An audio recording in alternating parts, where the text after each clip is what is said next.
আপনারা কি মনে করছেন মক্কা মদিনা আছে, আরব যুদ্ধে জড়াবে না? গোটা মিডল ইস্ট জড়িয়ে যাবে। আমি 3 মাস আগে বলেছিলাম লেবানন জড়াবে, লেবানন জড়িয়ে গেছে। 1 মাস আগে বলেছিলাম ইরান জড়াবে, ইরান জড়িয়ে গেছে। খুব তাড়াতাড়ি সিরিয়া আর ইরাক জড়াবে। এমনকি গোটা আরব দুনিয়া 1 বছরের ভেতরে যুদ্ধে জড়িয়ে যাবে। গোটা মিডল ইস্টে যুদ্ধ হবে।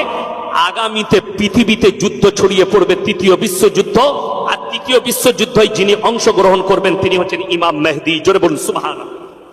রাসূলের হাদিস, যে মুসলিমদের মনে ভয় ঢুকে আছে ইসলাম মিটে যাবে, শুনে যান। রাসূলের হাদিস, খোরাসান থেকে এমন একটা যোদ্ধা বার হবে, দল বের হবে, তাদের যে কমান্ডার হবে সে হবে ইমাম মেহদি।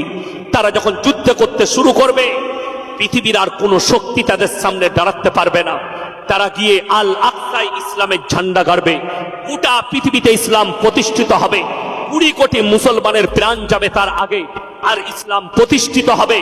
লেখেলেন আমার মুসলমান ভাই, যদি বলছেন কিয়ামত কবে হবে, কোন জায়গায়, রাসূলের হাদিস, কিয়ামতের ময়দান হবে।